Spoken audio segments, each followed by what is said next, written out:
Hello friends, வணக்கம். Welcome back to our channel. இன்றைக்கி நம்ம சேனலில் என்ன டிஷ் பண்ண போகிறோம் அப்படிங்கிறத நீங்கள் ஆல்ரெடி பார்த்துருப்பீங்க. தக்காளி வச்சு ஒரு சூப்பரான நம்ம ரொம்ப நாளைக்கு வச்சுருக்கிற மாதிரி ஒரு டிஷ் பண்ண போகிறோம். இப்போ பார்த்திங்கன்னா இந்த லாக்டவுனில் நம்மளுக்கு ஒவ்வொரு நாளைக்கு ஒவ்வொரு மாதிரி காய்கறி விலை ஏறி இறங்கிட்டுருக்கு. நம்மளுக்கு தெரியும், ஓரளவுக்கு நார்மல் ப்ரைஸ் வரப்போ நம்ம இந்த மாதிரி வாங்கி பண்ணி வச்சிட்டோம்னா நம்மளுக்கு ஒரு 1 மந்த் வரைக்கும் நம்ம இதை யூஸ் பண்ணிக்கலாம். ஸோ இப்போ எப்படி பண்ணுறதுங்கிறத பார்க்கலாம். இப்போது தக்காளி வாங்கியிருக்கேன். நல்லா பழுத்த தக்காளியாக பார்த்து வாங்கிக்கோங்க.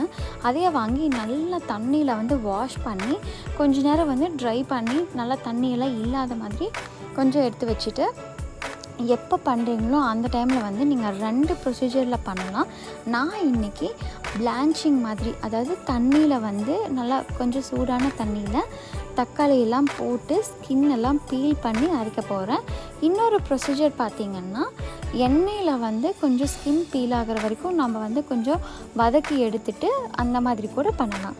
இப்போது தண்ணியில் நல்லா கொதிக்கிற தண்ணியில் நம்ம போட்டாச்சு. இதையை கொஞ்சம் ஸ்கின் மேலே வர வரைக்கும் நம்ம கொஞ்சம் பாயில் பண்ண விடலாம். இப்போது நல்லா ஸ்கின்னை பீல் பண்ண போகிறோம். எல்லாம் இதானதுக்கப்புறம் இப்போ நல்லா கட் பண்ணியிருக்கேன். இப்போ எப்படி இருக்குன்னு காட்டுறேன் பாருங்கள். உங்களுக்கு ஸ்கின் எவ்வளோ ஈஸியாக வருதுன்னு சொல்லிட்டு அவ்வளோதான், ரொம்ப ஈஸியாக வந்துடும். இப்போ இதையெல்லாம் நம்ம அரைச்செடுக்க போகிறோம். இப்போது காரத்துக்கு தகுந்த மாதிரி வரமிளகாய் ஒரு 25 வரமிளகாய் எடுத்திருக்கேன். அதுக்கப்புறம் பூண்டு பார்த்திங்கன்னா ஒரு 50 பல் பூண்டு எடுத்திருக்கேன். இது எல்லாத்தையும் ஒன்றா இந்த மாதிரி அரைச்சி எடுத்துக்கலாம். நம்ம அரைச்சி எடுத்துகிட்டு ஒரு பாத்திரத்தில், அடிகனமான பாத்திரம் எடுத்துக்கோங்க. அந்த பாத்திரத்தில் எந்த எண்ணெய் வேணால் யூஸ் பண்ணுங்கள். நான் நல்லெண்ணெய் எடுத்திருக்கேன். 8 டேபிள் ஸ்பூன் அளவுக்கு நல்லெண்ணெய். கடுகு நல்லா பொரிஞ்சதுக்கப்புறம் வரமிளகாய் சும்மா 2 ஃப்ளேவருக்காக, கருவேப்பிலை. இப்போ நம்ம அரைச்சி வச்சுருந்த வரமிளகாய், பூண்டு, தக்காளி விழுதை எடுத்துக்கலாம். இது நல்லா இப்போ ஹை ஃப்ளேமில் வச்சு ஒரு 5 மினிட்ஸ் ஹை ஃப்ளேமில் வச்சுருங்க. அதுக்கப்புறம் நம்ம சால்ட் ஆட் பண்ணணும். சால்ட் தேவையான அளவு நீங்கள் ஆட் பண்ணிவிட்டு மீடியம் ஃப்ளேமில் நீங்கள் அப்படியே வச்சு நீங்கள் குக் பண்ண விடலாம். இப்போது சால்ட் ஆட் பண்ணிக்கலாம். உங்கள் தேவைக்கு தகுந்த மாதிரி ஆட் பண்ணிக்கோங்க. இப்போ பார்த்திங்கன்னா ரொம்ப ஜூஸியாக இருக்கும். அதாவது நல்லா தண்ணி மாதிரி தான் இருக்கும். நம்மளுக்கு போக போக கன்சிஸ்டன்சி நான் உங்களுக்கு காட்டுறேன். இது நம்ம ஃபுல்லாக கவர் பண்ண முடியாது. ஏன்னா இது உங்களுக்கு 2 ஹவர்ஸ் எடுத்துக்கும். நல்லா நம்ம பொறுமையாக குக் பண்ணி முடிக்கிறதுக்கு 2 மணி நேரம் எடுத்துக்கும். ஸோ அதனால் உங்களுக்கு கடைசி கன்சிஸ்டன்சி காட்டுறேன். இப்போ எப்படி இருக்குன்னு காட்டுறேன். இப்போ பார்த்திங்கன்னா ஆல்மோஸ்ட் கொஞ்சம் திக்காக இருக்கும். கொஞ்சம் ஒரு செமி கிரேவி மாதிரி இருக்கும். இன்னும் உங்களுக்கு கன்சிஸ்டன்சி வரணும். ஸோ அது வரைக்கும் நம்ம எப்படி பண்ணுறதுங்கிறத காட்டுறேன்.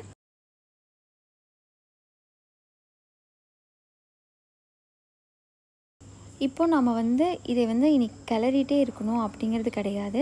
நீங்கள் ஒரு ஹாஃப் லிட்டு நீங்கள் க்ளோஸ் பண்ண முடியாது. ஹாஃப் லிட்டு வேணால் க்ளோஸ் பண்ணி வைங்க. ஏன்னா ரொம்ப தெறிக்கும். அதனால் நீங்கள் கேர்ஃபுல்லாக ஹேண்டில் பண்ணுங்கள். இந்த மாதிரி நல்லா தளன்னு கொதிக்கும் போது உங்களுக்கு மேலெலாம் தெறிக்கும். ரொம்ப வீடு மெஸ்ஸி ஆகும். பட் பரவாயில்ல. பார்த்திங்கன்னா இப்போ உங்களுக்கு தெரிஞ்சிருக்கும். கன்சிஸ்டன்சியும் மாறி இருக்குது. அந்த பாத்திரம் எவ்வளோ டேமேஜ் ஆகிருக்குன்னு சொல்லிட்டு உங்களுக்கு தெரிஞ்சிருக்கும். இப்போ பார்த்திங்கன்னா கன்சிஸ்டன்சி நம்மளுக்கு கொஞ்சம் ட்ராப்பாக விழுகுது. இந்தளவுக்கு இருக்குது. இன்னும் நம்மளுக்கு டைம் ஆகும். எண்ணெய் நல்லா பிரிஞ்சு வர வரைக்கும் நம்ம விட்டுறலாம். இதுக்கு பார்த்திங்கன்னா ஆல்மோஸ்ட் 2 to 3 ஹவர்ஸ் எடுத்துக்கும். இப்போ நம்மளுக்கு தேவையான அளவு கன்சிஸ்டன்சி பர்ஃபெக்டாக வந்திருக்கு. நல்லா ட்ரையாக இருக்க ஒரு கிளாஸ் பாட்டில் ஒரு பவுலில் நீங்கள் ரெஃப்ரிஜிரேட், அதாவது ஃப்ரிட்ஜில் வச்சுருந்திங்கன்னா 1 மந்த் வரைக்கும் கெடாமல் இருக்கும்.